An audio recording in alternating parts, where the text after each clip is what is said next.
विमान अपघात दुर्दैवी मृत्यू झाला। सकाळी मी काही वृत्तवाहिन्यांशी जाताना बोललो होतो, परंतु आता मी मुख्यमंत्री महोदय स्वतः, राज्यपाल महोदय, अनेक मंत्री महोदय स्वतः बारामतीला जाऊन आलो। उद्या फ्युनरल आहे।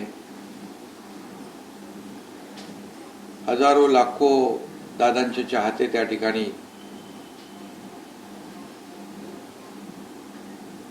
या दुःखाच्या प्रसंगी अजितदादांच्या पवार परिवाराच्या दुःखामध्ये सहभागी झालेले पाहिले। त्यांच्यामध्ये अजितदादांच्या बद्दलचं प्रेम आणि झालेल्या घटनेबद्दल अतिशय अतीव दुःख त्यांच्या प्रत्येकाच्या चेहऱ्यावरून दिसत होतं। आणि आताही मलाही विश्वास वाटत नाही की अजितदादा आपल्यात नाहीत। हे अनपेक्षित ही सगळ्यांनाच मनाला वेदना देणारी, चटका लावून जाणारी घटना, दुर्दैवी घटना घडलेली आहे। खरं म्हणजे अजितदादा एक आपण त्यांना नेहमीच सडेतोड, स्पष्ट वक्ते, रोखठोक बोलणारे म्हणून त्यांची ओळख आहे। आणि शब्द पाळणारे आणि वेळ पाळणारे अजितदादा आपण पाहिले। त्यांनी सकाळी 6 वाजता देखील एखाद्या कार्यक्रमाची किंवा पाहणी दौऱ्याची अपॉइंटमेंट दिलेली आपण पाहिलेली आहे। परंतु वेळ पाळणारे अजितदादा अवेळी निघून गेले, हे अतिशय दुर्दैवी आहे। एक महाराष्ट्रातला लोकनेता हरपलेला आहे। माझ्यापेक्षा ते राजकारणामध्ये अनुभवी होते, सिनियर होते। वयाच्या 27व्या वर्षी ते खासदारही झाले, मंत्री झाले, आमदारही झाले, उपमुख्यमंत्रीपद अनेक वेळा भूषवलं। आणि एक मोठा भाऊ गेल्याचे दुःख मनामध्ये आहे। एक महाराष्ट्रातला लोकनेता, स्पष्ट वक्ता नेता, खऱ्या अर्थाने त्यांना सगळे लोक आदराने दादा म्हणायचे। या महाराष्ट्रातला सगळ्यांचा दादा हरपलाय, अशा प्रकारची भावना या ठिकाणी मी व्यक्त करतो। त्यांच्या कुटुंबियांची देखील आम्ही भेट घेतली। त्या ठिकाणी त्यांची मुलं आणि पवार वहिनी, त्याचबरोबर पवार साहेब होते, सुप्रियाताई, सर्वच कुटुंबियांची देखील भेट घेतली। अतिशय दुःखामध्ये, शोकसागरामध्ये दुःखाच्या हे सर्व पवार कुटुंबीय त्या ठिकाणी पाहायला मिळाले आणि त्यांच्या दुःखामध्ये आम्ही सगळेजण सहभागी होण्यासाठीच गेलो होतो। सर, खरं तर खूप दुःखाची गोष्ट म्हणावी लागेल, मात्र हे दुःख त्यांना पेलण्याची शक्ती ईश्वराने प्रदान करावी, कुटुंबियांना ही प्रार्थना देखील मी करतो। सर, या गोष्टीचं राजकारण कुठेतरी केलं जात आहे। ममता बॅनर्जींनी आरोप केले की या सगळ्या गोष्टी चौकशी व्हावी, असं एक आरोप आहे तो ममता बॅनर्जींनी केलेला आहे। कसं बघता तुम्ही? खरं म्हणजे हे आरोप करण्याची आता ही वेळ नाहीये, राजकारण करण्याची वेळ नाहीये।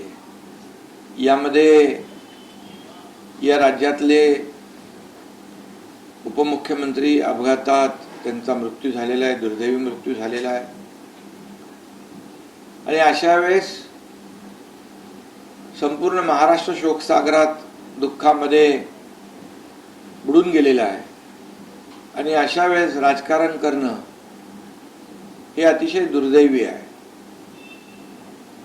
आणि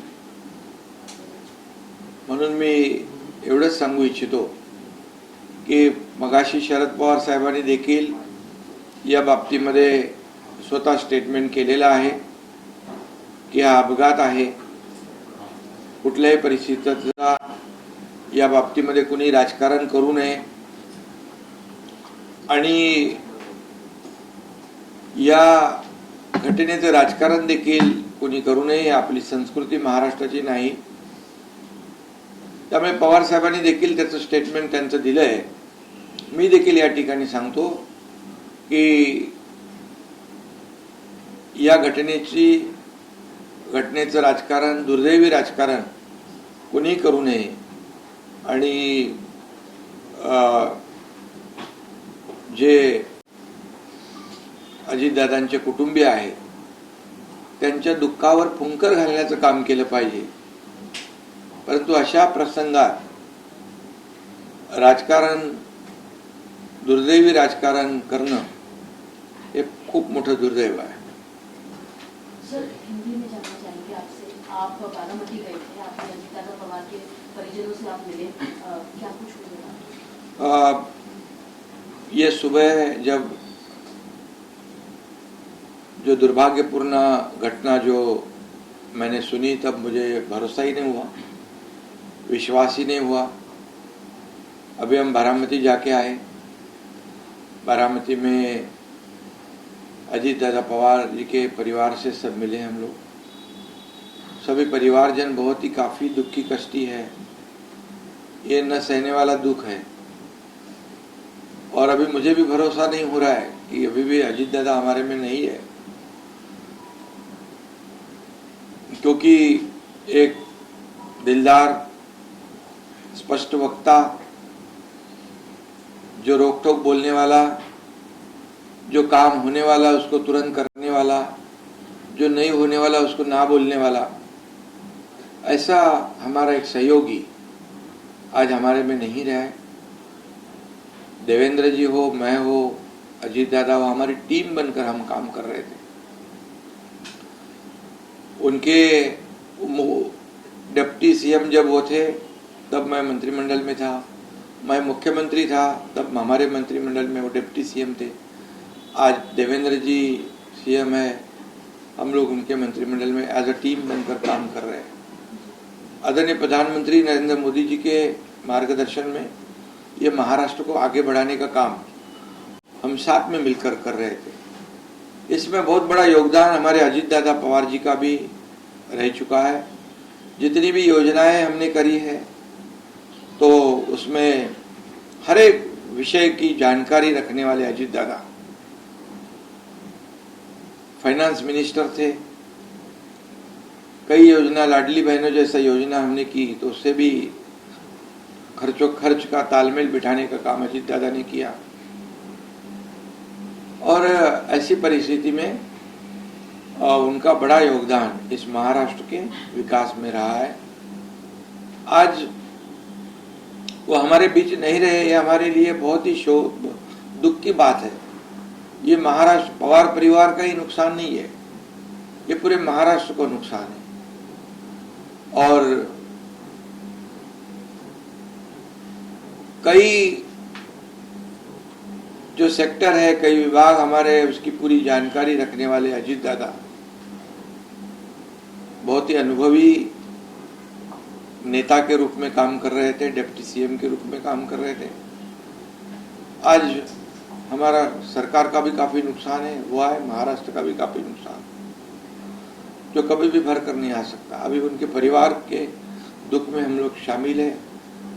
बारामती जाके आने के बाद भी हमें विश्वास नहीं हो रहा है कि अजीत दादा हमारे बीच नहीं है, तो उनके परिवार को कितने कष्ट होते होंगे. इसलिए हम सब मिलके उनके परिवार को ये दुख सहने की शक्ति प्रदान करें, इसी ईश्वर के पास प्रार्थना करते हैं. जब महाराष्ट्र इतने बड़े दुख से गुजर रहा है, उस बीच में ममता बनर्जी का एक बयान आता है. वो कहती है कि अभी कुछ दिनों में वो शरद पवार फैक्शन ज्वाइन करने वाले थे, उससे पहले ऐसी घटना हुई है, जांच होनी चाहिए, कई सारे आरोप उन्होंने लगाए हैं. तो क्या कहेंगे इसमें? फाउल प्ले बता रही है ममता बनर्जी. हाँ, इस पूरे मामले में वो बता रही है कि कुछ फाउल प्ले है जिसकी. देखिए क्या है, ऐसी घटना जब होती है तब ऐसे घटना में राजनीति करना उचित नहीं होता. ये दुर्भाग्यपूर्ण है. और रही बात जो भी टेक्निकलिटी होगी, या हम लोग वहाँ गए थे तो विजिबिलिटी की बात हो रही थी, ये तो टेक्निकल बातें हैं, उसकी तो वो तो सामने आएगी। लेकिन ऐसे समय में ये कोई राजनीति करना और इसमें कुछ साजिश है ऐसे बताना, ये बहुत ही दुर्भाग्यपूर्ण है। खुद पवार साहब ने, शरद पवार साहब ने खुद ही स्वयं स्पष्ट किया है कि ये केवल अपघात है, एक्सीडेंट है और ये कोई साजिश नहीं है। तो निश्चित रूप से महाराष्ट्र एक पुरोगामी राज्य है और हमारा कल्चर एक ऐसा कल्चर है जो सभी को साथ में ले जाने वाला है। और ऐसे समय में एक परिवार दुख में है, महाराष्ट्र पूरी तरह दुख में है, शोक सागर में है। सब जनता आज में हमने वहाँ देखा कि हजारों लाखों लोगों की भीड़ जो अजीत दादा कहकर पुकार रही थी। ऐसे समय में ऐसी राजनीतिक बात करना ये बहुत ही दुर्भाग्यपूर्ण है और ऐसे इस घटना की किसी ने भी राजनीति करना ये उचित नहीं है, ये बिल्कुल गलत है। उन्होंने जांच की मांग करते हुए ऐसा भी कहा है कि मुझे जांच एजेंसियों पे भरोसा नहीं है, इसकी वजह से ये सारी घटनाओं की जांच सुप्रीम कोर्ट के अंडर हो जाए। देखिए, अभी ये जो एक्सीडेंट हुआ है ये टेक्निकल बात है, क्या बात है, ये तो विजिबिलिटी की बात थी, उसी चर्चा हो रही थी वहाँ पर। लेकिन जो ऐसा आशंका और आरोप लगाना, ऐसे दुर्घटना जब होती है तो ये उनके परिवार वालों को भी और महाराष्ट्र की जनता को भी ठेस पहुंचाने वाला है। ऐसी राजनीति करना, तो राजनीति करने के लिए तो बहुत समय होता है, रास्ते होते हैं, बहुत से मौके भी होते हैं। लेकिन आज पूरा महाराष्ट्र में दुख की छाया में है। काफी लोग इस जो बड़ा हादसा हुआ है उससे काफी दुखी है। ऐसे समय में कोई बाहर से अगर कहे और आरोप लगाए तो ये उचित नहीं, ये गलत है, इसकी राजनीति करना गलत है पूरी तरह। और इसका शरद पवार साहब ने खुद ही उन्होंने प्रेस स्टेटमेंट किया है और उन्होंने खुद ही बताया है। तो मैं इतना ही कहूँगा कि ये बहुत ही संवेदनशील बात है, इसमें कोई भी हो इसका राजकारण ना करे, इसकी राजनीति के लिए कोई फायदा उठाने की कोशिश ना करे। सर, एअरक्राफ्ट ज्या कंपनीच्या होतात त्या कंपनीची चौकशी होणार आहे किंवा असे टेक्निकल बाबी, कारण भविष्यात सुद्धा असा धोका होऊ शकतो, तर त्या संदर्भात काही याची पुनरावृत्ती होऊ नये भविष्यामध्ये यासाठी जे काही टेक्निकल काही गोष्टी असतील, काही टेक्निकल एरर असतील किंवा त्या ठिकाणी गेल्यानंतर आम्हाला काही लोक सांगत होती विजिबिलिटीचा विषय होता, तर या बाबतीमध्ये ते तांत्रिक ज्या बाबी आहे त्याच्याबद्दल तर ते साहजिक आहे, परंतु तांत्रिक बाबी वेगळ्या, ह्या ज्या काही गोष्टी आहेत म्हणजे त्याच्यामध्ये राजकारण आहे, षडयंत्र आहे, साजिश आहे, हे बोलणं हे उचित नाहीये।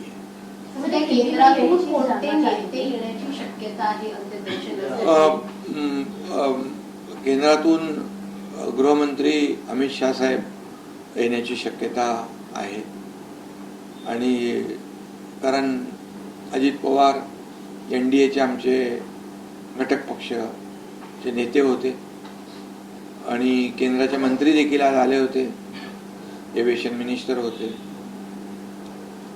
त्यामुळे अजितदादा सगळ्यांमध्येच लोकप्रिय होते, त्यामुळे नक्कीच त्यांच्या अंतिम दर्शनासाठी लोक येतील, मोठ्या प्रमाणात येतील। एक और इसमें टेक्निकल स्नैप तो बताया ही जा रहा है, लेकिन जो एविएशन कंपनीज में इन्वॉल्व थी, कहा यह जा रहा है कि उनके द्वारा बेहद रिपीटेड ऑफेंडर्स जो है वो है नियमों का वो पालन नहीं करते थे, उसका उल्लंघन करते थे, तो उसको लेकर भी आप लोग जांच करें, ये कंपनी की हिस्ट्री क्या रहेगी? देखिए, वो तो जो है टेक्निकलिटी जो है उसकी तो होगी जांच, कंपनी का पूरा बैकग्राउंड क्या है क्या, वो तो पता चलेगा। उससे तो एक्सीडेंट है तो उसकी तो तफ्तीश तो होती है accident. Sir, Saurabh Mukherjee NI से, और सवाल ये है कि पिछले कुछ सालों में और कुछ दशकों में भी देखा गया है कि बहुत सारे ऐसे राजनेता हैं जिनकी हेलीकॉप्टर में निधन हो जाता है, उनका एक्सीडेंट हो जाता है, तो ऐसा केस बहुत ही ज़्यादा दुखदायी भी होता है। और इन केस इन सब में मतलब जो रिजल्ट्स आते हैं एग्जामिनेशंस के, प्रोब की, ये बहुत हद तक कहीं बता नहीं पाते हैं असली रीजन की हुआ क्या है। तो इस केस में आपकी क्या टिप्पणी है? नहीं, इसमें तो देखिए बिल्कुल ऐसा ऐसी घटना दोबारा ना हो, क्योंकि जो भी टेक्निकल बातें हो या जो भी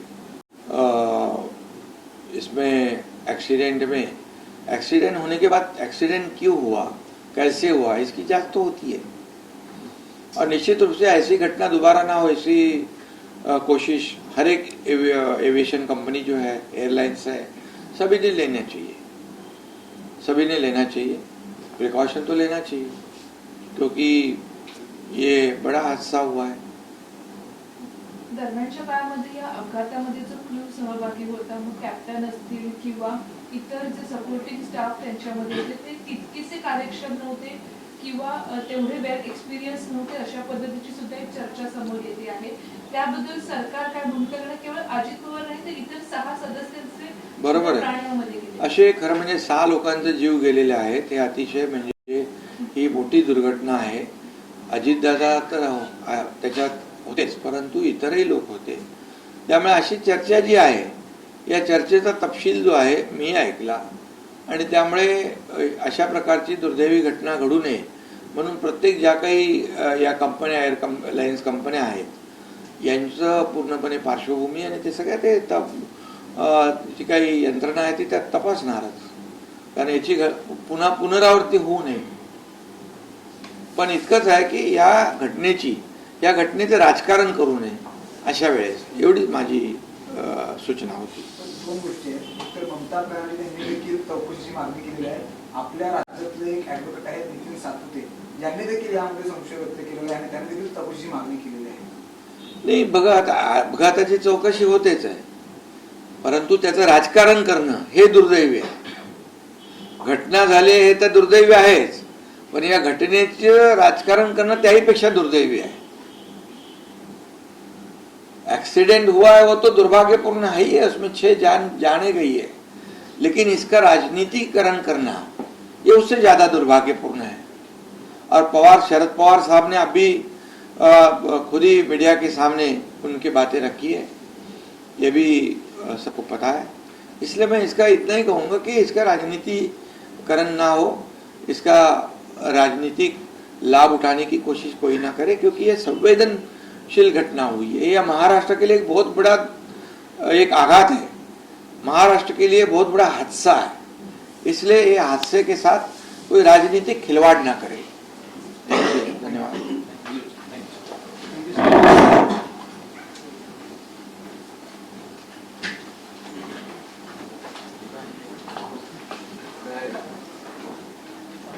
चहा वगैरे घ्या ना।